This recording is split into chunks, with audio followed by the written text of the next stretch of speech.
Hey, what's going on, everybody? Coach Nick here, and in today's video, we are going to go over how to do dumbbell skull crushers on the floor. So maybe you have a program you're working through, and it tells you to do some skull crushers, but you don't have access to a bench, or maybe your gym's too busy and you still want to do it, or you're doing an at-home program and you just don't have access to a bench, and you're kind of wondering if there's some different techniques that we need to use, or some different form cues we need to use when we're doing these on the floor. And there's a couple little differences, and I'm going to go over that right now. But I'm also going to give you my two biggest ninja tricks for just doing skull crushers in general.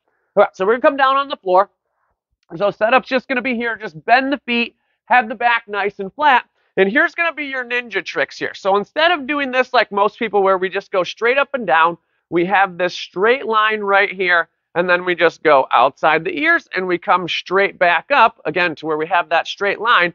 I want you to get just a slight angle back. So you're going to come back here, right? So now my wrist is just a little bit behind my shoulders. And then when I come down and do the skull crushers, my cue for this, it's kind of weird, but I always say dumbbell earmuffs. So you're going to be dumbbell earmuffs. So they're right outside your ear. And then when you come up, you're going to press back at that same angle. So again, we're not straight up. We have just a little extra length on our tricep here, and most people typically feel this a lot better. So that's why I roll with this one here.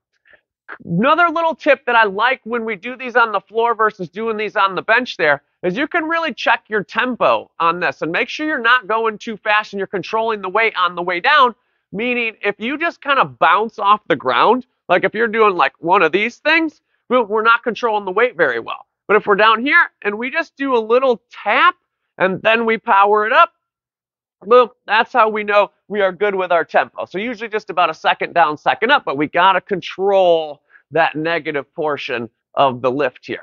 So that is your basic how-to with a couple ninja tricks. Now, say you have two dumbbells and you're going and it's just getting a little bit too heavy. We can't finish the time that we're supposed to do it in or the amount of reps that we're going to do it in. Or maybe for whatever reason you only have one dumbbell. It's going to be the same idea. You're just going to hold like this, or I see this in my classes sometimes where we hold like this if the grip's a little bit much there, but same idea. I'm going to be here. I'm going to get that angle back. I'm going to do one of these, and I'm going to press it back. Boom, little squeeze, maybe just a little touch on the ground.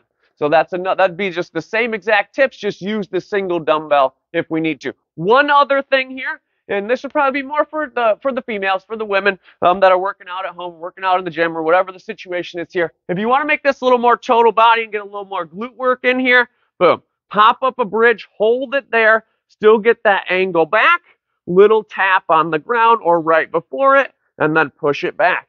And there we go. Boom. There's all the techniques, all the tips, all the tricks for how to do dumbbell skull crushers on the floor. And yeah, that's it. Boom. There's your how-to tutorial. Again, I'm Coach Nick. Subscribe to my channel over here. Help me out. Help me grow. And then if you like this video, comment if you tried that and you felt the difference right in there. All right. I'm out of here. I'll see you in the next one. Peace.